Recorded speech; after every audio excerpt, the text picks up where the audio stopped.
Hello everyone, welcome back to NG classes. मैं हूं मोहम्मद हुसैन खान और आज हम स्टार्ट करने जा रहे हैं अपनी केमिस्ट्री चैप्टर 1 की part number 2 video. Right, chapter number 1 में हमने characteristics of chemical reactions, chemical equations पढ़े थे।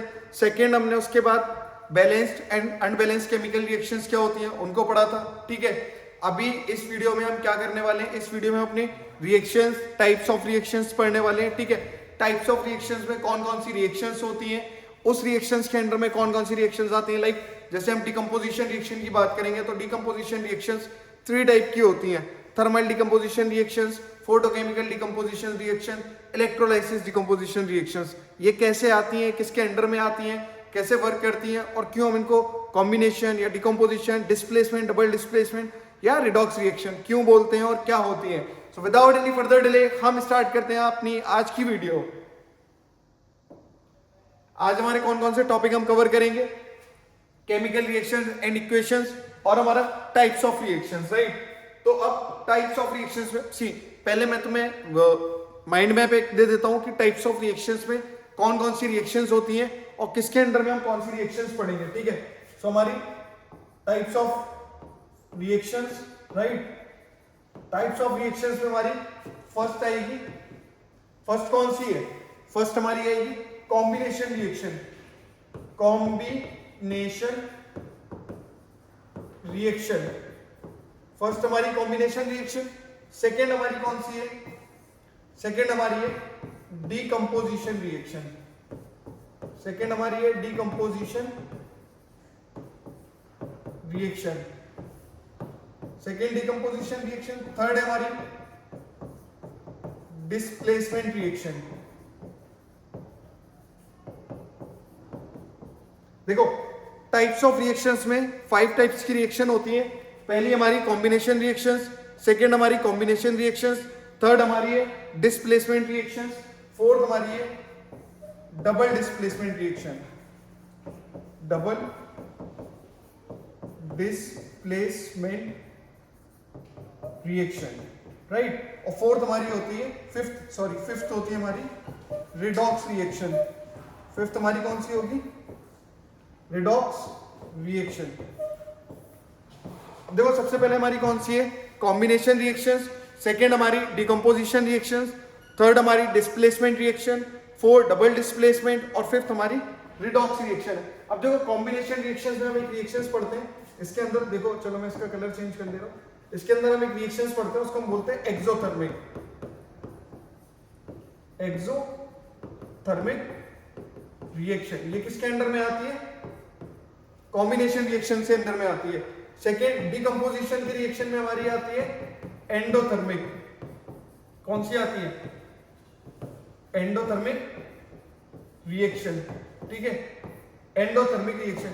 एंडोथर्मिक के भी कितने पार्ट्स होते हैं, एंडोथर्मिक के भी एंडोथर्मिक रिएक्शंस होगी। अब एंडोथर्मिक रिएक्शंस में लाइक डिकम्पोजिशन के 3 और पार्ट होते हैं। कौन कौन से पार्ट होते हैं, कौन कौन से होते हैं, थर्मल, दूसरा इलेक्ट्रोलाइसिस और थर्ड हमारा होता है फोटोकेमिकल।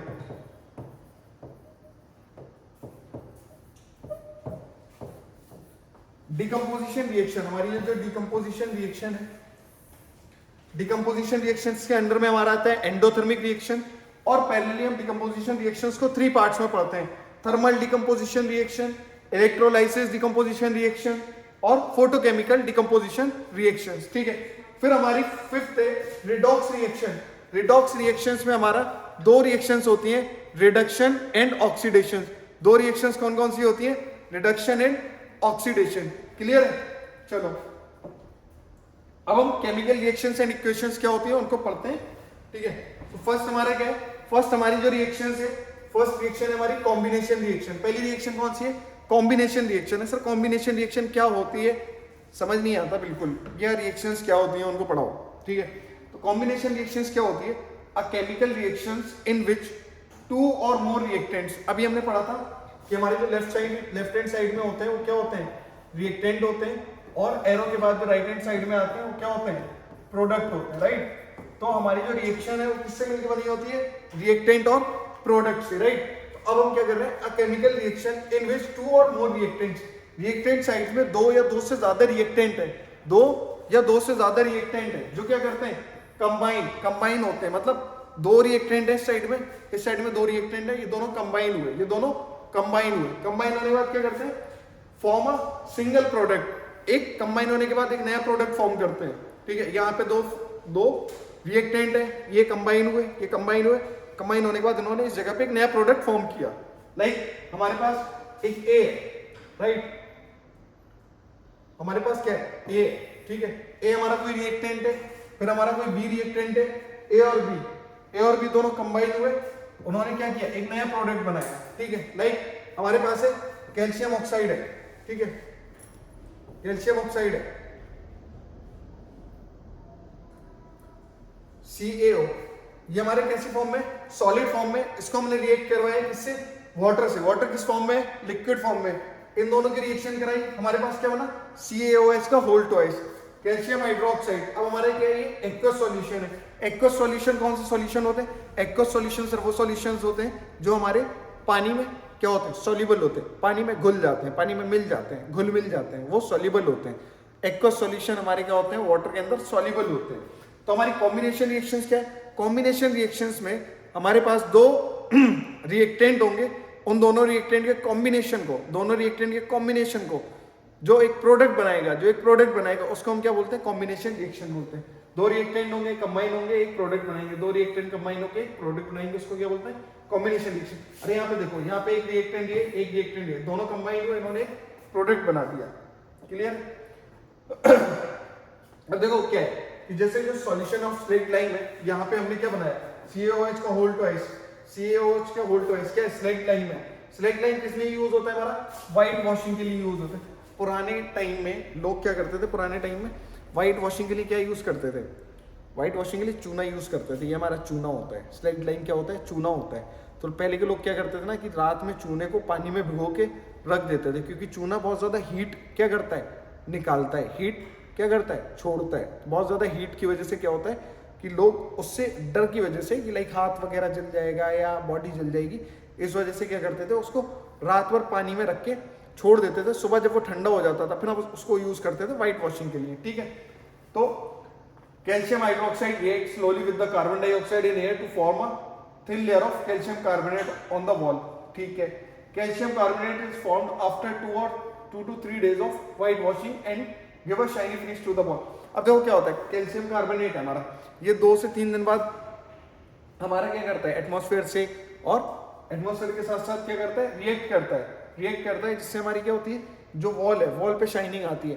आप जब भी व्हाइट वॉशिंग कराओगे, चूने की व्हाइट वॉशिंग, स्लेट लाइन की, तो इंस्टेंट आपको रिजल्ट नहीं मिलेगा। 2 से 3 दिन बाद जब वो एटमॉस्फेयर से रिएक्ट करेगी, फिर उसके अंदर शाइन आएगा, तब वो शाइनी दिखेगी, ठीक है। It is interesting to note that the chemical formula of marble is also CaCO3। Calcium carbonate क्या होता है, कैल्शियम कार्बोनेट क्या है, कैल्शियम कार्बोनेट किसका फॉर्मूला है, मार्बल का। ये लर्न कर लेना, मार्बल का फॉर्मूला क्या है, कैल्शियम कार्बोनेट। कैल्शियम कार्बोनेट बनता कैसे, हम सिंपल से देखते हैं। कैल्शियम हाइड्रोक्साइड हमारे पास, कैल्शियम हाइड्रोक्साइड है। कैल्शियम हाइड्रोक्साइड क्या होता है sir, slaked lime. Calcium hydroxide क्या होता है, स्लेट लाइन। CaOH का वोल्ट क्या है, स्लेट लाइन में, स्लेट लाइन हमारा क्या है, स्लेट लाइन हमारा क्या है, CaOH का वोल्ट स्लेट लाइन क्या है, कैल्शियम हाइड्रोक्साइड। स्लेट लाइन में हमारा क्या होता है, एक्वस होता है, जो कि हमारे पानी में सॉल्युबल होता है, मिल जाता है, घुल जाता है। वहां पे भी हमारा क्या है, कैल्शियम हाइड्रोक्साइड क्या है, स्लेट लाइन में, इसको हम क्या बोलते हैं, स्लेट लाइन बोलते हैं। और स्लेट लाइन हमारा कैसा होता है, एक्वस होता है। एक्वस मतलब पानी में घुल मिल जाता है। और इसको हम, इसका केमिकल फॉर्मूला क्या है, कैल्शियम हाइड्रोक्साइड। केमिकल नेम क्या है, कैल्शियम हाइड्रोक्साइड, और केमिकल फॉर्मूला है CaOH का वोल्टेज। देखो बच्चों, इसमें क्या होता है ना, जैसे ये जो लिखा हुआ है, ये जो लिखा है, ये इसका क्या केमिकल नेम है। ये क्या है, केमिकल नेम है। ये क्या होता है, इसका केमिकल फॉर्मूला होता है। केमिकल फॉर्मूला होता है, फॉर्मूला होता है सर, क्या होता है, फॉर्मूला। ये क्या है, केमिकल नेम है उसका। और ये जो लिखा हुआ है, ये क्या होता है, केमिकल फॉर्मूला होता है। और ये छोटा ब्रैकेट में जो गैस लिखा है या AQ लिखा है, ये सब क्या होते हैं, उसकी फिजिकल स्टेट बताते हैं कि वो राइट नाउ जब इस रिएक्शन के टाइम पे यूज किया जा रहा है तो वो किस स्टेट में, फिजिकल स्टेट उसकी क्या है, सॉलिड में है, लिक्विड में है, गैस में है, एक्वस में है, प्रेसिपिटेशन में, किस फॉर्मेशन में है, या किस फिजिकल स्टेट में वो प्रेजेंट है, ठीक है। क्लियर।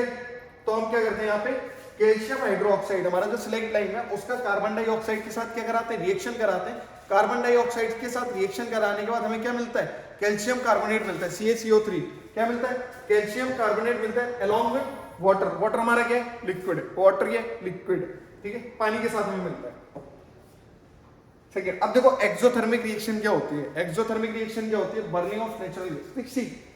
ऐसी रिएक्शंस जिसमें से हमें हीट मिलती है, ऐसी रिएक्शंस, वो रिएक्शंस जिसमें से हीट हमें मिल रही है, वो रिएक्शन जो हमें हीट दे रही है, रिएक्शन से हीट मिलना या रिएक्शन हमें हीट दे रही है, इस टाइप की रिएक्शंस को हम क्या बोलते हैं, एक्सोथर्मिक बोलते हैं। एक्सो जो जो कैसे याद करना है, एक्सो, एक्सो मतलब कैसे कैसे प्रोनाउंस करोगे, एक्सोथर्मिक, एक्सोथर्मिक, एक्सोथर्मिक दो, तो वो एनर्जी क्या कर रही है, दे रही है। एक्सोथर्मिक एनर्जी क्या कर रही है, दे रही है, एनर्जी दे रही है। तो यहाँ पे हमें क्या होता है, हीट हमें क्या करती है, मिलती है। हीट हमें क्या होती है, मिलती है। तो जैसे हमारा यहाँ पे मीथेन है, ठीक है, मीथेन है सॉलिड स्टेट में, उसका हमने ऑक्सीजन के साथ रिएक्शन कराया, कार्बन डाइऑक्साइड मिला, वाटर मिला, प्लस क्या हमें मिलता है, हीट मिलती है। अब यहाँ पे हमें हीट मिल रही है, हीट हमें मिल रही है, हमें प्रोडक्ट की साइड में हीट मिल रही है, रिएक्टेंट में हम यूज नहीं कर रहे हैं, हमें प्रोडक्ट में हीट मिल रही है। प्रोडक्ट में हीट मिल रही है तो उस रिएक्शंस को हम क्या बोलेंगे, एक्सोथर्मिक रिएक्शंस। ऐसी रिएक्शंस, देखो सिंपल सा समझो, ऐसी रिएक्शंस बेटा जिसमें हीट हमें प्रोडक्ट की साइड मिले उसको हम क्या बोलते हैं, एक्सोथर्मिक बोलते हैं। ऐसी रिएक्शन, रिपीट विद मी, ऐसी रिएक्शंस जो जिसमें हीट हमें प्रोडक्ट की साइड मिले उसको हम क्या बोलते हैं, एक्सोथर्मिक रिएक्शंस बोलते हैं। ठीक है, लाइक ये भी हमारी रेस्पिरेशन रिएक्शंस है, C6H12O6 शुगर है, उसको ऑक्सीजन के साथ रिएक्ट कराया, कार्बन डाइऑक्साइड निकली प्लस वाटर और प्लस एनर्जी। तो हमें एनर्जी भी क्या है, एक फॉर्म ऑफ हीट है, वो हमें मिल रही है, एनर्जी मिल रही है, तो भी हमारा क्या है, एक्सोथर्मिक रिएक्शन है। एंडोथर्मिक रिएक्शंस क्या होता है, अब देखो एक्सोथर्मिक रिएक्शंस में हमें क्या हो रहा था, एनर्जी मिल रही थी, रिएक्शन हमें एनर्जी दे रही थी। एंडोथर्मिक में क्या होता है, एनर्जी को किस चीज की नीड होती है, रिएक्शंस को एनर्जी की नीड होती है, रिएक्शंस को एनर्जी की नीड होती है, हीट की नीड होती है। तो ऐसी रिएक्शंस जिसमें रिएक्टेंट साइड में हमें हीट लेनी पड़े, उस टाइप की रिएक्शंस को हम क्या बोलते हैं, एंडोथर्मिक रिएक्शंस बोलते हैं। उस टाइप की रिएक्शंस को हम क्या बोलते हैं, एंडोथर्मिक, क्या बोलते हैं, एंडोथर्मिक रिएक्शंस बोलते हैं। सर एक्सोथर्मिक और एंडोथर्मिक का डिफरेंस क्या है, एक्सोथर्मिक रिएक्शन हमारी वो रिएक्शंस होती हैं जो हमें प्रोडक्ट साइड में मिलती है, प्रोडक्ट साइड में एनर्जी देती है या हीट मिलती है। एंडोथर्मिक वो रिएक्शंस होती हैं जिनमें हमें हीट रिएक्टेंट साइड में लेनी पड़ती है, इसमें हमें क्या होता है, हीट की नीड होती है। यहाँ में क्या होता है, हीट की क्या होती है, नीड होती है, हीट की हमें जरूरत होती है। Reaction in which heat is absorbed are called endothermic reactions. अब देखो यहाँ पे क्या है, आयरन है, आयरन की रिएक्शन किसके साथ करवाई, सल्फर के साथ करवाई, सल्फर के साथ रिएक्शन कराने के बाद हमें क्या चाहिए, हीट चाहिए, हीट कराया तो हमें क्या मिला, आयरन सल्फाइड मिला। आयरन सल्फाइड, जैसे यहाँ पे देखो ये आयरन है, ये सल्फर है, हमने वायर गेज हमने यूज करके ट्राइपॉड डिस्टेंस बर्नर से हमने क्या किया, उसको हीट प्रोवाइड करी, बर्नर से हमने क्या किया, हीट प्रोवाइड करी। जैसे यहाँ पे जो हम हीट प्रोवाइड कर रहे हैं, कैसे कर रहे हैं, जैसे हमने यहाँ पे बर्नर से हीट प्रोवाइड करी, हीट प्रोवाइड करने के बाद हमें क्या मिल जाएगा, आयरन सल्फाइड मिल जाएगा। आयरन सल्फाइड का केमिकल फॉर्मूला क्या होता है, FeS। क्या होता है, FeS, आयरन सल्फाइड, और केमिकल नेम आयरन सल्फाइड। ठीक है, फिर हमारी आती है डीकंपोजिशन रिएक्शन। डीकंपोजिशन रिएक्शन कौन सी रिएक्शंस होती हैं, चलो हम देखते हैं डीकंपोजिशन रिएक्शन कौन सी रिएक्शंस होती है। A chemical reaction in which a compound is split into two or more simple substance is called as decomposition reaction। देखो अभी तक हमारी कॉम्बिनेशन रिएक्शंस में क्या हो रहा था, कॉम्बिनेशन रिएक्शंस में हम क्या करते थे, दो रिएक्टेंट होते थे, वो कंबाइन होते थे और एक प्रोडक्ट बनाते थे। दो हमारे रिएक्टेंट होते थे, वो कंबाइन होते थे और एक प्रोडक्ट बनाते थे। ऐसे देखो, दो रिएक्टेंट होते थे, एक रिएक्टेंट 1, रिएक्टेंट 2, ये दोनों कंबाइन हुए और इन्होंने एक प्रोडक्ट बनाया। ये दो यहाँ पे कंबाइन हुए और यहाँ पे एक प्रोडक्ट बना। ठीक है, ये तो हमारा क्या हो गया, कॉम्बिनेशन रिएक्शन हो गई। अब डिकम्पोजिशन रिएक्शन में क्या होता है, डिकम्पोजिशन में एक रिएक्टेंट होता है, डिकम्पोजिशन में एक रिएक्टेंट होता है और ये प्रोडक्ट साइड जाते जाते दो पार्ट में डिवाइड हो जाते हैं। ये एक कंपोनेंट, ये एक रिएक्टेंट है डिकम्पोजिशन रिएक्शन में, ये एक रिएक्टेंट है, ये यहाँ से कंबाइन है, यहाँ से एरो के उस साइड जाते जाते ये दो पार्ट में स्प्लिट हो जाता है, दो पार्ट में स्प्लिट होता है तो हमें दो प्रोडक्ट मिलते हैं। वो रिएक्शंस जिसमें एक रिएक्टेंट होता है और हमें प्रोडक्ट में दो या दो से ज्यादा प्रोडक्ट मिलते हैं, ऐसी रिएक्शन को हम क्या बोलते हैं? डिकम्पोजिशन रिएक्शन बोलते हैं सर, डिकम्पोजिशन रिएक्शन। जैसे देखो यहाँ पे हमारे पास रिएक्टेंट साइड में क्या है? ए बी क्या है? कंबाइन है। ए बी क्या है? कंबाइन है। अब ये हमारी रिएक्शन होने के बाद ये किसमें स्प्लिट हो गया? ए और बी अलग अलग दो प्रोडक्ट में स्प्लिट हो गया। तो ऐसी केमिकल रिएक्शन जिसमें हमारा कंपाउंड दो पार्ट में स्प्लिट हो जाए, सिंपल सब्सटेंस में स्प्लिट हो जाए, ऐसी रिएक्शंस को हम क्या बोलते हैं? डिकम्पोजिशन रिएक्शंस बोलते हैं। ऐसी रिएक्शंस को हम क्या बोलते हैं? डिकम्पोजिशन रिएक्शंस बोलते हैं। अब एक बात बताओ, जैसे ए बी है, इसको स्प्लिट करने के लिए भाई कोई भी चीज है उसको तोड़ने के लिए तुम्हें किस चीज की नीड होगी? एनर्जी की नीड होगी। किसी भी चीज को तुम तोड़ोगे, किसी भी चीज को तोड़ने के लिए किसकी नीड होगी? एनर्जी की नीड होगी तुम्हें। बिना एनर्जी को तुम किसी भी चीज को तोड़ लोगे? हाँ। अब जैसे तुम अपना कनिष्क है भाई, तुम उसको नहीं तोड़ सकते, तुम्हें उसके लिए ताकत चाहिए उससे लड़ने के लिए, है ना? ऐसा थोड़ी तुम उसको ऐसे तोड़ दोगे, ठीक है? तो तुम्हें क्या चाहिए? एनर्जी चाहिए, राइट? एनर्जी चाहिए उससे लड़ने के लिए। अब तुम देखो उसके पर्सनल उस पर नहीं जाओगे भाई, बढ़िया है, हेल्थ वेल्थ बढ़िया, तोड़ देगा तुम्हें, ठीक है? तो तुम्हें किसी भी चीज को स्प्लिट करने के लिए किस चीज की नीड है? किस चीज की नीड है? एनर्जी की नीड है, राइट? एनर्जी की नीड है। अब एनर्जी के लिए हमें क्या करना पड़ता है? जैसे ये रिएक्शंस है, इन रिएक्शंस में एनर्जी के लिए हम क्या प्रोवाइड करते हैं? हीट प्रोवाइड करते हैं, ठीक है? तो ऐसी रिएक्शंस जिनमें हम एनर्जी के लिए डिफरेंट वे में हम एनर्जी प्रोवाइड करते हैं, उन रिएक्शंस को हम क्या बोलते हैं? डिकम्पोजिशन रिएक्शन बोलते हैं। अब डिकम्पोजिशन रिएक्शंस में हम एनर्जी किस किस फॉर्म में प्रोवाइड कर सकते हैं? जैसे अगर हम हीट की फॉर्म में प्रोवाइड कर रहे हैं, तो ऐसी रिएक्शंस को हम थर्मल डिकम्पोजिशन रिएक्शन बोलते हैं। ऐसी रिएक्शंस को थर्मल डिकम्पोजिशन रिएक्शंस बोलते हैं।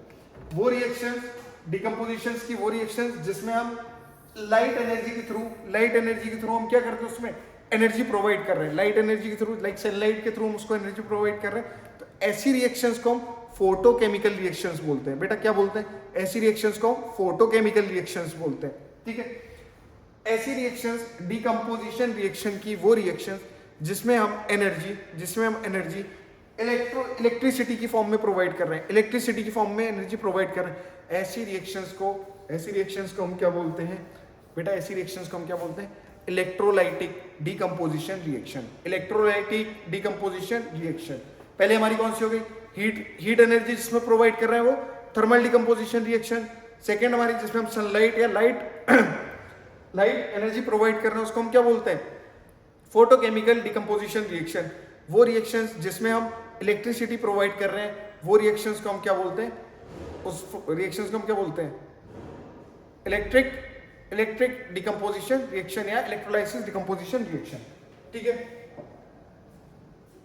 तो हमारी फर्स्ट थर्मल डिकम्पोजिशन रिएक्शन क्या होती है? थर्मल डिकम्पोजिशन रिएक्शंस क्या होती है? Heating of calcium carbonate. अगर आप कैल्शियम कार्बोनेट को हीट करें तो कैल्शियम कार्बोनेट को हीट करने के लिए हमें किस चीज की नीड होगी? एनर्जी की नीड होगी। उसको स्प्लिट करने के लिए हीट देनी पड़ेगी। तो हमारे पास कैल्शियम कार्बोनेट CaCO3 है, इसको हमने हीट प्रोवाइड करी, जैसे यहाँ मेंशन है। हीट प्रोवाइड करने के बाद ये देखो ये एक रिएक्टेंट है, अब हमने इसको हीट प्रोवाइड करी, ये दो पार्ट में स्प्लिट हो गया। ये किसका पार्ट है? डिकम्पोजिशन रिएक्शन का। डिकम्पोजिशन रिएक्शन में क्या होता है? एक रिएक्टेंट होता है, ठीक है? एक रिएक्टेंट को हम क्या करते हैं? हीट प्रोवाइड करने के बाद दो पार्ट में क्या होता है? स्प्लिट हो जाता है। दो पार्ट में जी स्प्लिट हो जाता है, तो स्प्लिट हो गया, ठीक है भाई? हमारे यहाँ पे कैल्शियम कार्बोनेट है, कैल्शियम कार्बोनेट को हमने हीट प्रोवाइड की। हीट प्रोवाइड करने के बाद वो दो पार्ट में क्या हो गया? स्प्लिट हो गया। यहाँ दो पार्ट कौन से होते हैं? CaO कैल्शियम ऑक्साइड और CO2 carbon dioxide. Calcium oxide CaO quick line और कार्बन डाइऑक्साइड, हमारे ये दो प्रोडक्ट हमें मिलते हैं, ठीक है?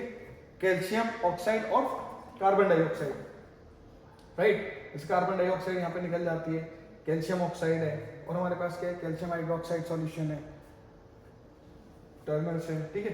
तो और ये हमारा जो कैल्शियम ऑक्साइड किस लिए यूज होता है? हमारा मैन्युफैक्चरिंग ऑफ सीमेंट की मैन्युफैक्चरिंग में हम इसको यूज करते हैं, राइट? तो हमारी ऐसी रिएक्शंस जिस रिएक्शंस में हीट की नीड होती है, उस रिएक्शंस को हम थर्मल डिकम्पोजिशन रिएक्शंस बोलते हैं, जिसमें हम एनर्जी हीट के थ्रू दे रहे हैं, ठीक है? अब लाइक ऐसे हमारा हीटिंग ऑफ फेरस सल्फेट, अब जैसे हमारा फेरस सल्फेट है FeSO4.7H2O, इसको हम क्या करते हैं, सबसे पहले हीट करते हैं। हीट करने के बाद इसका जो वाटर है वो वाटर निकल जाता है, तो हमारे पास क्या बचता है, कलरलेस FeSO4, फेरस सल्फेट बचता है हमारे पास कलरलेस।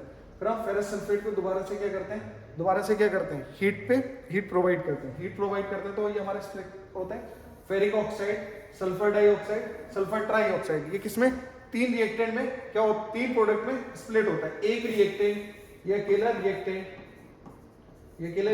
कितने, 3 प्रोडक्ट में क्या होता है, स्प्लिट हो जाता है।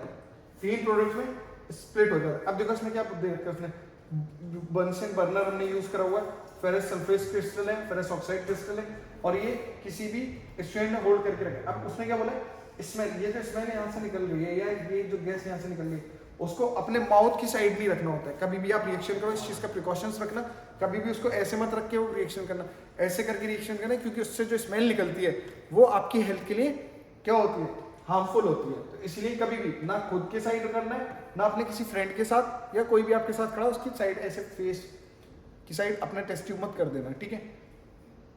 ये भी हमारा किसका एग्जांपल है, थर्मल डिकम्पोजिशन का। क्यों, क्योंकि हम यहाँ पे क्या है, प्रोवाइड कर रहे हैं, हीट प्रोवाइड कर रहे हैं, आग दे रहे हैं। A decomposition reaction carried out by heating is called thermal decomposition reaction। ऐसी decomposition reactions जो कि हमारी हीट की वजह से कंप्लीट होती है, उनको हम थर्मल डिकम्पोजिशन रिएक्शन बोलते हैं, ठीक है।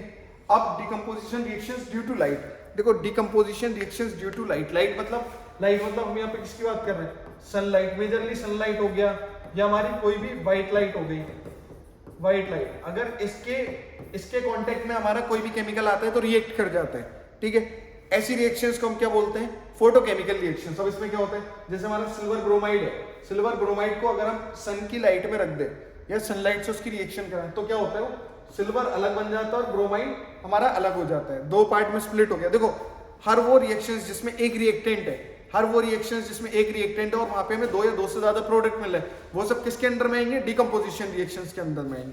किसके अंडर में आएंगे, डिकम्पोजिशन रिएक्शन।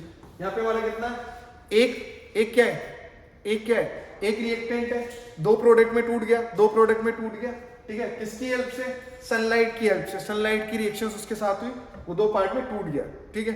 सनलाइट हम यहाँ पे यूज कर रहे हैं, इसका मतलब क्या है, ये हमारी फोटोकेमिकल डिकम्पोजिशन रिएक्शन है सर, ठीक है।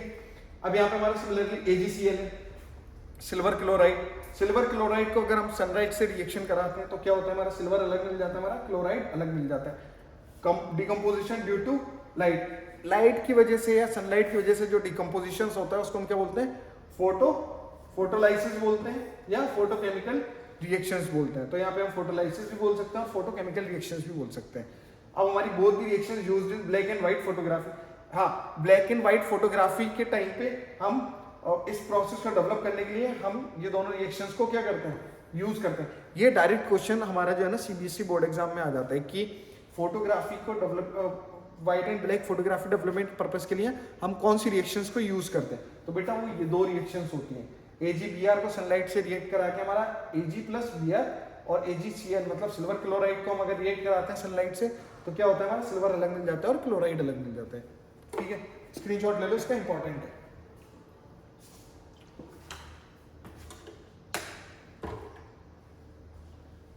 क्लियर है, इससे डायरेक्ट क्वेश्चन आता है, तो ये मार्क कर लो, इंपॉर्टेंट है,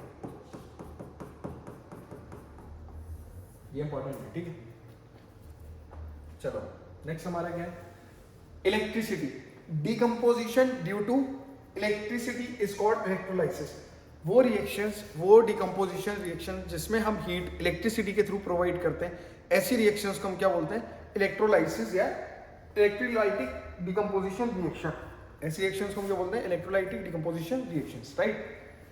अब इसमें क्या होता है, देखो यहाँ पे पूरा उसने सेटअप बना रखा है, आपके पास एक कैथोड होगी, ये कैथोड होगी, एक एनोड होगी, दोनों को हम किससे कनेक्ट करके रखते हैं, कैथोड किससे होगी, जल्दी बताओ, प्लस से, और एनोड हमारी किससे होगी, वो कैथोड हमारी नेगेटिव से, एनोड हमारी पॉजिटिव से, ठीक है। उसके बाद हमारे इसमें क्या होता है, लिक्विड फिल होता है, और हमारी ये जो रॉड होती है किससे बनी होती है, ग्रेफाइट रॉड होती है, ठीक है।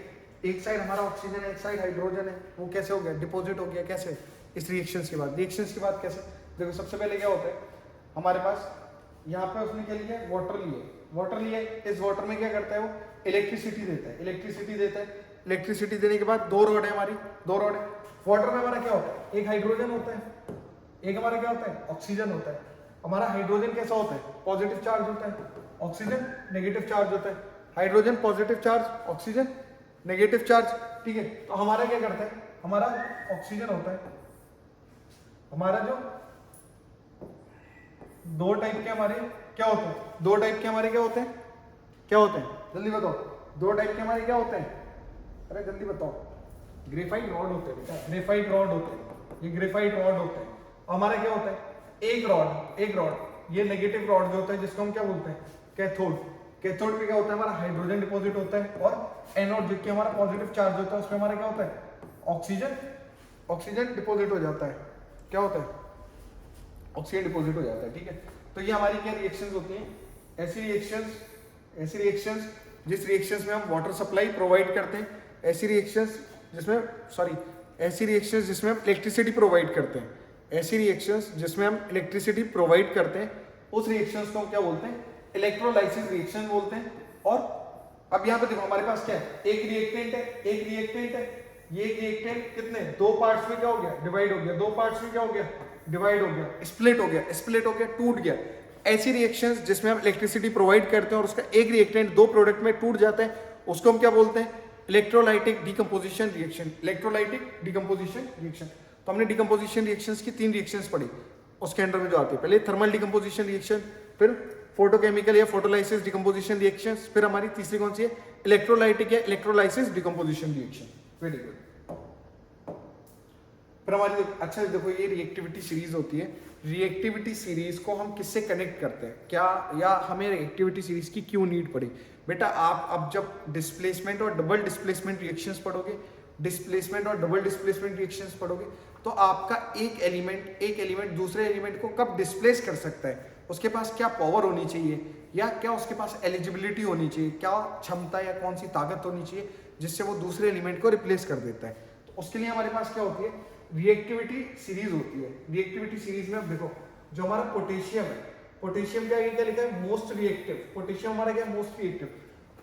बेटा हमारा जो पोटेशियम है यहाँ पे, पोटेशियम क्या करेगा, ये जितने भी एलिमेंट इसके नीचे आ रहे हैं वो सबको रिप्लेस करने की कैपेबिलिटी रखता है, वो सबको रिप्लेस कर देगा, सबको रिप्लेस करने की क्षमता रखता है, ठीक है। फिर सोडियम, अब जैसे हमारा जो सोडियम है, सोडियम के नीचे जितने भी एलिमेंट आएंगे सोडियम के नीचे जितने भी एलिमेंट आएंगे वो अपने से नीचे जितने भी एलिमेंट होंगे वो सबको रिप्लेस कर देगा, बट उससे ऊपर जो भी एलिमेंट होंगे उसको रिप्लेस नहीं कर पाएगा। अब जैसे सोडियम है, सोडियम पोटेशियम को रिप्लेस नहीं कर सकता, लेकिन सोडियम ये सारे एलिमेंट को रिप्लेस कर देगा अपने नीचे से, ठीक है। क्यों, क्योंकि देखो इसमें रिएक्टिविटी सीरीज कैसे जा रही है, जैसे यहाँ पे जो टॉप पे वो सबसे ज्यादा हाईली रिएक्टिव है, और जो सबसे ज्यादा नीचे वो सबसे ज्यादा लो रिएक्टिव है, और ये कितना है, हाई रिएक्टिव है। इसका मतलब क्या है, यहां से जब नीचे जाएगा हाई रिएक्टिव से लो रिएक्टिव जा रहा है, सबसे ज्यादा पावर किसके पास है, हाईली रिएक्टिव पे हमारी कौन सा है, पोटेशियम के। अब सिमिलरली लेट सपोज कि मैं अगर जिंक की बात करूं, ठीक है, जैसे जिंक है, जिंक हमारा हो गया, ठीक है। जिंक से नीचे जितने भी एलिमेंट होंगे वो सब जिंक उन सबको क्या कर देगा, रिप्लेस कर देगा, लेकिन जिंक अपने से ऊपर वालों को रिप्लेस नहीं कर पाएगा।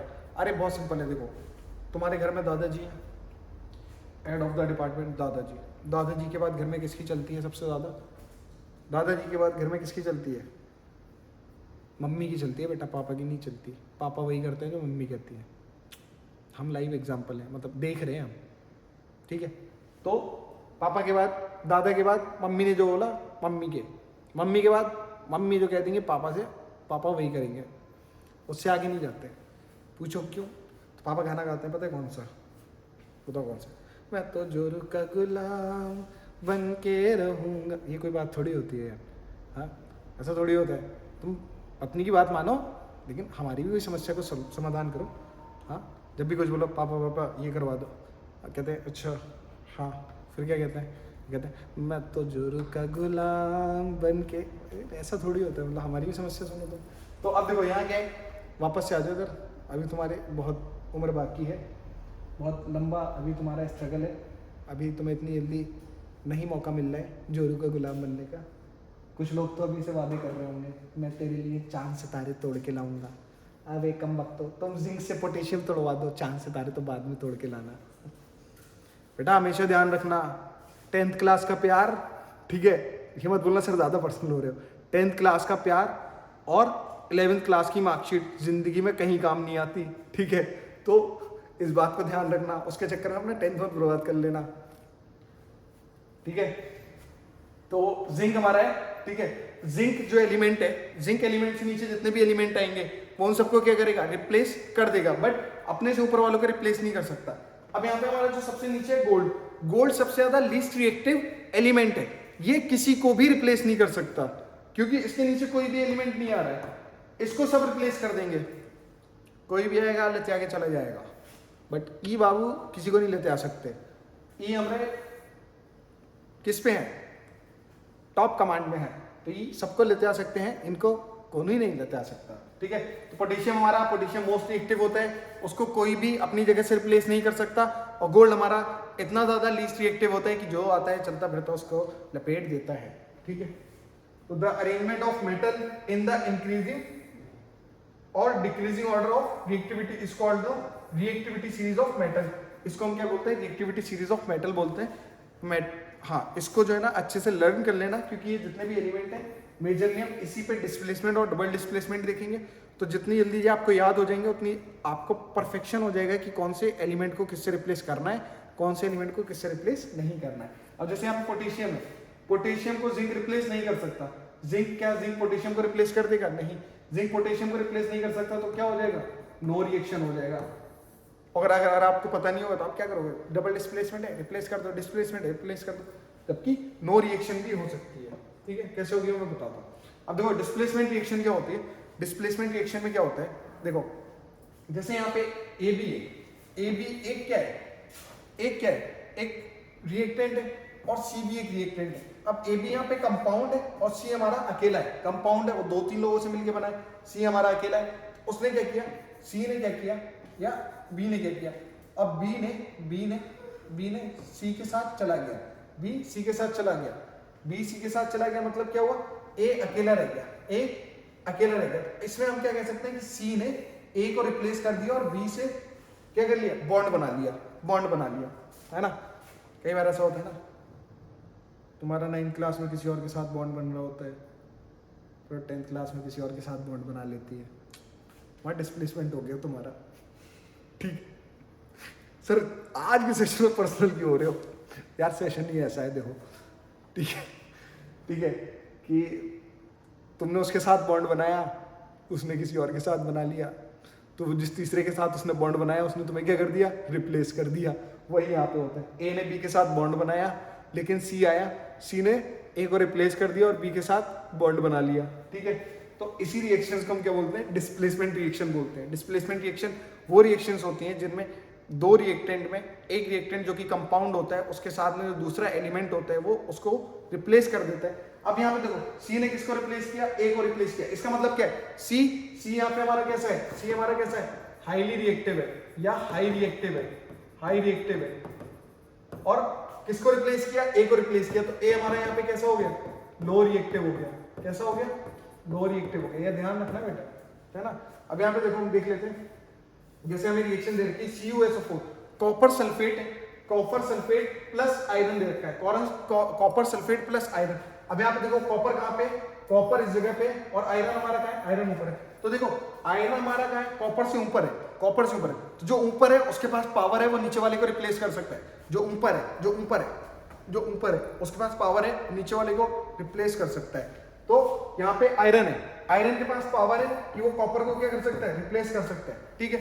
अब तुम्हें क्या देखना है, यहाँ पे हमारी क्या रिएक्शन हो रही है कि CuSO4 कॉपर सल्फेट क्या कर रहा है, आयरन के साथ रिएक्ट करके आयरन सल्फेट बना रहा है और कॉपर सिंगल रह जा रहा है। इसका मतलब क्या है, आयरन के पास हमारे पास कैपेबिलिटी है कि वो सल्फर को, कॉपर को क्या कर सकता है, रिप्लेस कर सकता है सल्फर के साथ। तो उसने यहाँ पे क्या किया, आयरन ने कॉपर को रिप्लेस कर दिया सल्फर के साथ, कॉपर अपना अलग आ गया। अब यहाँ पे देखो कॉपर हमारे पास अलग लिया और आयरन ने क्या किया, सल्फर के साथ क्या कर लिया, रिएक्शन कर लिया, तो हमारे पास क्या मिल गया, आयरन सल्फेट। अब देखो यहाँ पे क्या हुआ कि ये पोजीशन से ये पोजीशन पे अभी कॉपर था, अब इस पोजीशन पे क्या आ गया, आयरन आ गया, तो आयरन ने कॉपर को क्या किया, रिप्लेस किया, आयरन ने कॉपर को क्या किया, अरे पहले देखो ना यार, Cu के साथ SO4, SO4 के साथ कौन था, कॉपर था। अब यहाँ पे SO4 के साथ कौन है, Fe है। अब यहाँ पे अगर SO4 के साथ आयरन है तो क्या हुआ, आयरन ने क्या किया है, कॉपर को क्या किया है, रिप्लेस कर दिया है, आयरन ने कॉपर को रिप्लेस किया है। ऐसी रिएक्शंस को हम क्या बोलते हैं, डिस्प्लेसमेंट रिएक्शन बोलते हैं, ठीक है। ऐसी रिएक्शंस को हम क्या बोलते हैं, डिस्प्लेसमेंट रिएक्शंस बोलते हैं। जैसे यहाँ पे हम देखते हैं, एक और क्वेश्चन देखते हैं, ये जैसे हमारी ये जिंक है, कोई केमिकल रिएक्शन है, इसमें हमने जिंक यूज किया है और जिंक के साथ हम क्या यूज कर रहे हैं, कॉपर सल्फेट यूज कर रहे हैं। अब यहाँ पे देखो जिंक हमारा कहाँ है, जिंक हमारा इस जगह पे है, कॉपर सल्फेट का है, कॉपर सल्फेट नीचे। इसका मतलब क्या है कि जिंक हमारा कॉपर सल्फेट को क्या कर सकता है, रिप्लेस कर सकता है। तो यहाँ पे CuSO4, SO4 के साथ क्या है, कॉपर है। अब यहाँ पे क्या हो गया, ZnSO4, SO4 के साथ यहाँ पे क्या आ गया, Zn आ गया, जिंक आ गया। अभी तक क्या था, कॉपर था। इसका मतलब क्या हुआ, जिंक ने कॉपर को क्या किया, रिप्लेस कर दिया, जिंक ने कॉपर को क्या किया, रिप्लेस किया, ठीक है। हमारे पास जो जिंक था, zinc plus copper sulphate, zinc ने कॉपर को रिप्लेस करके जिंक सल्फेट बनाया और कॉपर हमारे पास कैसा रह गया, अकेला रह गया। कॉपर हमारे पास कैसा रह गया, अकेला रह गया। तो जिंक ने क्या किया, डिस्प्लेस कर दिया किसको, कॉपर को। सिमिलरली हमारे पास यहाँ पे एक और रिएक्शन है जिसमें लेड दे रखा है, लेड मतलब Pb। लेड हमारा किससे, कॉपर क्लोराइड से रिएक्ट कर रहा है। लेड हमारा कॉपर क्लोराइड, कॉपर देखो हमारा कहाँ है, कॉपर नीचे, मतलब कॉपर के ऊपर क्या है, लेड। मतलब लेड भी कॉपर को रिप्लेस कर सकता है, लेड भी हमारा कॉपर को रिप्लेस कर सकता है। ये मैंने देखो, ये रेफरेंस के लिए तुम्हारे रिएक्टिविटी सीरीज दे दिए, ताकि तुम बाद में ये ना हो कि सर आपने अपने मन से कर दिया, यहाँ पे ऐसा तो पॉसिबल ही नहीं था। देख लो, रिएक्टिविटी सीरीज दे रखी है, उसमें से तुम देख लो, ठीक है। तो रिएक्टिविटी सीरीज में हमारा लेड ऊपर है और कॉपर नीचे, तो लेड कॉपर को क्या करेगा, रिप्लेस कर देगा। तो यहाँ पे क्या हुआ, कॉपर क्लोराइड में से उसने क्या किया, लेड ने उसको कॉपर को रिप्लेस किया, तो लेड क्लोराइड बन गया और कॉपर हमारा कैसा रह गया, सिंगल रह गया। इसका मतलब लेड डिस्प्लेस कॉपर, लेड ने कॉपर को डिस्प्लेस कर दिया। क्या हुआ, लेड ने कॉपर को डिस्प्लेस कर दिया। लेड ने क्या किया, कॉपर के साथ डिस्प्लेसमेंट रिएक्शन कर ली और सल्फेट ने, सॉरी क्लोराइड ने क्या किया, लेड के साथ नया बॉन्ड बना लिया, लेड के साथ नया बॉन्ड बना लिया। क्लियर। चलो अब देखो डबल डिस्प्लेसमेंट रिएक्शन क्या होती है। डबल डिस्प्लेसमेंट रिएक्शन क्या होती है, एक्सचेंज वाली रिएक्शंस कि लाइक यहाँ पे कोई दो चीज़ है, ठीक है, वो यहाँ पे है और उसके बाद यहाँ पे कोई दो चीज़ है, ठीक है, उन दोनों ने क्या किया, अपने अपने पार्टनर्स को चेंज कर लिया। तो वो रिएक्शंस जिसमें अपने अपने पार्टनर्स को तुम चेंज कर ले रहे हो, उस रिएक्शंस को हम क्या बोलते हैं, डबल डिस्प्लेसमेंट रिएक्शंस बोलते हैं। अरे ज़्यादा इधर उधर मत जाओ, दिमाग गंदा मत करो। डिस्प्लेसमेंट रिएक्शन, अब देखो यहाँ पे कैसे, यहाँ पे हमारे पास एक रिएक्टेंट है हमारा AB, दूसरा रिएक्टेंट हमारे पास क्या है, CD। हम दो रिएक्टेंट यूज कर रहे हैं, दोनों रिएक्टेंट में एक रिएक्टेंट हमारा क्या है, AB है, दूसरा रिएक्टेंट क्या है हमारा, CD है। तो अब यहाँ पे क्या हो रहा है, यहाँ पे देखो D रिएक्टेंट जो है B को रिप्लेस कर दे रहा है, तो D रिएक्टेंट यहाँ पे B को रिप्लेस कर रहा है, तो B किसके साथ चला जा रहा है, C के साथ। तो यहाँ पे देखो AD और CB। जैसे मान लो यहाँ पे मैं ले रहा हूँ, जैसे देखो ये दो रिएक्टेंट है, चार अलग अलग कलर के पेन है, चार अलग अलग कलर के पेन है, दो हमारे पास दो रिएक्टेंट है, ठीक है। अब हमारी दो रिएक्टेंट में डिस्प्लेसमेंट रिएक्शन क्या होती है, जैसे ये ब्लैक पेन और ब्लू, ये ब्लैक स्टाइल इज ब्लू, एक ये ब्लैक। अब क्या करा उसने, ये वाला ब्लैक, ये वाला ब्लू इसके साथ चला गया और ये वाला ब्लैक इसके साथ आ गया, ठीक है। तो अब हमारे पास क्या हो गया, ये दोनों ने अपनी अपनी जगह डिस्प्लेस कर लिया, अपने अपने पार्टनर को क्या कर लिया, चेंज कर लिया। तो उसको हम क्या बोलते हैं, डबल डिस्प्लेसमेंट रिएक्शंस बोलते हैं। ऐसी रिएक्शंस जिसमें दोनों रिएक्टेंट के जो कंपाउंड है अपने अपने एलिमेंट एक दूसरे से चेंज कर ले या शेयर कर ले, उनको हम क्या बोलते हैं, डबल डिस्प्लेसमेंट रिएक्शन बोलते हैं। अब यहाँ पे देखो जैसे A, इसको देखो मैं सिंपल समझो, दोबारा से समझाता हूँ। जैसे ये A और B है, ठीक है, ये हमारे पास क्या है, A और B है, ठीक है। और हमारे पास दूसरा रिएक्टेंट है CD। ये एक रिएक्टेंट का कॉम्बिनेशन है, दूसरे रिएक्टेंट का कॉम्बिनेशन। हमारे दो रिएक्टेंट यहाँ पे यूज हो रहे हैं, तो A और B। अब यहाँ पे C और D ने क्या किया, B को रिप्लेस किया, B को रिप्लेस किया और B फिर कहाँ चला गया, D की जगह पे चला गया। अब देखो यहाँ पे D है, D ने B को रिप्लेस किया तो A के साथ खुद बॉन्ड बनाया, तो ये AD हो गया। B यहाँ पे था, B अपनी जगह से हट के D की जगह पे गया, तो B यहाँ पे था और D यहाँ पे था, तो B D की जगह पे क्या हो गया, रिप्लेस हो गया। ऐसी रिएक्शंस जिसमें दोनों रिएक्टेंट के जो एलिमेंट हैं वो एक दूसरे को रिप्लेस कर दें, एक दूसरे के साथ अपनी पोजीशन को चेंज कर लें, ऐसी रिएक्शंस को हम डबल डिस्प्लेसमेंट रिएक्शन बोलते हैं, ठीक है, डबल डिस्प्लेसमेंट रिएक्शंस बोलते हैं। अब देखो इसमें क्या हो रखा है, the reaction where precipitate is formed by exchanging of ion between the reactant are example of double displacement. ऐसी रिएक्शन जहां पे प्रेसिपिटेशन फॉर्म होता है, प्रेसिपिटेशन फॉर्म होता है एक्सचेंज ऑफ आयन, आयन के एक्सचेंज होने की वजह से, आयन के एक्सचेंज होने की वजह से। यहाँ पे देखो क्या है, बी पॉजिटिव है, डी नेगेटिव, बी नेगेटिव है, डी पॉजिटिव है, डी नेगेटिव है, ए पॉजिटिव है, सी पॉजिटिव है। तो यहाँ पे आयन क्या हो रहा है, एक्सचेंज हो रहा है, आयन एक्सचेंज हो रहे हैं यहाँ पे। जब आयन एक्सचेंज हो रहे हैं तो उसकी वजह से क्या होगा, प्रेसिपिटेशन फॉर्म होगा, प्रेसिपिटेशन फॉर्म होगा। तो ऐसी रिएक्शंस जिसमें प्रेसिपिटेशन फॉर्म होता है किसकी वजह से, आयन के एक्सचेंज होने की वजह से रिएक्टेंट की साइड में, उसको हम क्या बोलते हैं, डबल डिस्प्लेसमेंट रिएक्शन बोलते हैं। During double displacement reaction and insoluble substance is formed. फिर वही बात है, देखो हमारा प्रेसिपिटेशन होता है, प्रेसिपिटेशन इनसॉल्युबल इन वाटर होता है, इनसॉल्युबल इन वाटर। तो हमारे पास जो प्रेसिपिटेशन फॉर्म हो रहा है, प्रेसिपिटेशन फॉर्म हो रहा है कैसा है, इनसॉल्युबल सब्सटेंस है। ऑब्वियसली प्रेसिपिटेशन हमारा जब पानी में मिल ही नहीं सकता, तो कोई भी प्रेसिपिटेशन फॉर्म होगा वो वही फॉर्म होगा ना जो पानी में नहीं मिलेगा। वही वो सिंपल कह रहा है कि यहाँ पे जो प्रेसिपिटेशन फॉर्म हो रहा है वो पानी में नहीं मिलता है, घुलता मिलता नहीं है। Any reaction that produce a precipitation can be called precipitation reaction. ऐसी रिएक्शंस जिसमें प्रेसिपिटेशन फॉर्म होता है, ऐसी रिएक्शंस को हम प्रेसिपिटेशन रिएक्शंस भी कहते हैं। ये भी बहुत सिंपल है। हर वो रिएक्शंस जिसमें प्रेसिपिटेशन फॉर्म होगा, पीपीटी मतलब प्रेसिपिटेशन फॉर्म होगा, ठीक है, ऐसी रिएक्शंस जिसमें प्रेसिपिटेशन फॉर्म होगा, उन रिएक्शंस को हम प्रेसिपिटेशन रिएक्शन भी बोल सकते हैं। ठीक है, क्लियर। अब देखो डबल डिस्प्लेसमेंट का हम एक बार वो देखते हैं example, reaction between barium and barium chloride and sodium sulphate. अब यहाँ पे देखो सोडियम सल्फेट है हमारा Na2SO4 और यहाँ पे क्या है BaCl2। अब यहाँ पे उसने क्या बनाया, BaSO4 बनाया। BaSO4 मतलब उसने क्या किया, Ba ने यहाँ पे Na को रिप्लेस कर दिया, Ba ने Na को रिप्लेस किया तो क्या बनाया BaSO4। अब हमारा यहाँ पे SO4 चला गया Ba के साथ, यहाँ क्या बचा Na2 बचा, इधर Cl2 बचा। Na ने क्या किया, Cl के साथ रिएक्शन करके 2NaCl बना लिया। क्लियर। यहाँ पे देखो दो रिएक्टेंट साइड में दो हमारे क्या है, रिएक्टेंट है, दोनों रिएक्टेंट हमारे कंपाउंड है, उनके जो दो एलिमेंट है वो एक दूसरे के साथ शेयर हो जा रहे हैं। एक दूसरे के साथ शेयर होके जो प्रोडक्ट बना रहे हैं, उस प्रोडक्ट को हम क्या बोलते हैं, उस प्रोडक्ट को क्या बोलते हैं, उस रिएक्शन को हम क्या बोलते हैं, डबल डिस्प्लेसमेंट रिएक्शन। अब जैसे यहाँ पे देखो बेरियम सल्फाइड है और जिंक सल्फेट है। अब यहाँ पे क्या हो रहा है, यहाँ पे क्या हो रहा है, देखो अब बेरियम है, बेरियम ने क्या किया, जिंक को रिप्लेस कर दिया, बेरियम ने क्या किया, जिंक को रिप्लेस कर दिया। तो यहाँ के क्या बन गया, BaSO4 प्लस यहाँ पे क्या बचा, सल्फेट और जिंक बचा। तो यहाँ पे क्या बचा हमारा ZnSO4, सॉरी Zn और ये S बचा। तो यहाँ पे उसने क्या बना लिया, जिंक सल्फाइड बना लिया। Barium sulphide plus zinc sulphate ने barium sulphate plus zinc sulphide बनाया। ठीक है। अब यहाँ पे देखो ये येलो कलर का जो है ना हाईलाइट हो रहा है, इसका मतलब क्या है, देखो जब भी बेटा जहां भी प्रेसिपिटेशन फॉर्म होता है, जहां भी प्रेसिपिटेशन फॉर्म होता है उसको ऐसे डिनोट करते हैं। इसका मतलब क्या है, इसका मतलब क्या, यहाँ पे डबल डिस्प्लेसमेंट रिएक्शन हो रही है, आयन एक्सचेंज हो रहे हैं। ऐसी डबल डिस्प्लेसमेंट रिएक्शन जिसपे आयन एक्सचेंज होंगे उसमें क्या होता है, हमारा प्रेसिपिटेशन फॉर्म होता है। तो इस जगह पे हमारा क्या हो रहा है, प्रेसिपिटेशन फॉर्म हो रहा है। जब भी प्रेसिपिटेशन फॉर्म होगा हम उसको डाउन एरो से शो करते हैं, डाउन एरो से शो करते हैं, इसका मतलब यहाँ पे प्रेसिपिटेशन फॉर्म हुआ है। अगर यहाँ पे डाउन एरो दिखा रहा है इसका मतलब क्या है, यहाँ पे प्रेसिपिटेशन फॉर्म हुआ है अभी।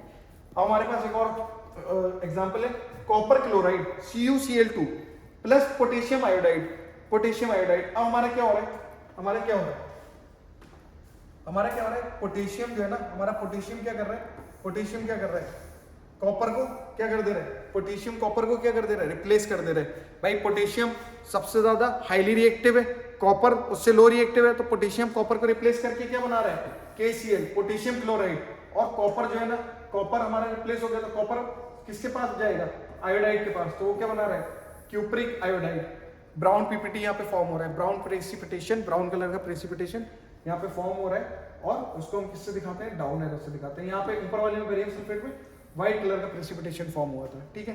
अब यहाँ पे वही लिखा है, precipitate is symbolised by an arrow pointing downward, arrow को डाउनवर्ड पॉइंट करते हुए जिसको हम सिंबलाइज करते हैं उसको हम क्या बोलते हैं, प्रेसिपिटेशन, उसी को हम प्रेसिपिटेट बोलते हैं। Okay, I think thank you so much for this session. अब हमारे इस वीडियो के बाद हम जो नेक्स्ट वीडियो में कवर करेंगे वो हमारी रिडॉक्स रिएक्शन होगी। रिडॉक्स रिएक्शन मतलब रिडक्शन रिएक्शन और ऑक्सीडेशन रिएक्शन। उसके साथ साथ हम हमारे दो टॉपिक और जो बचेंगे इस चैप्टर के, रेंसिडिटी और कोरोजन। हम कोरोजन क्या होता है वो देखेंगे, उससे कैसे प्रिवेंट कर सकते हैं, वो देखेंगे, और रेंसिडिटी क्या होती है उसको भी हम देखेंगे, ठीक है। सो टिल देन मिलते हैं अपनी नेक्स्ट वीडियो में, ठीक है। हंसते रहिए, मुस्कुराते रहिए, चैनल को सब्सक्राइब कर लीजिए, और हमारी जो कैटलिस्ट सीरीज है इसमें बने रहिए अपने केमिस्ट्री के बेस को स्ट्रॉन्ग करने के लिए। तो मिलते हैं अपनी नेक्स्ट वीडियो में, till then thank you so much, bye bye.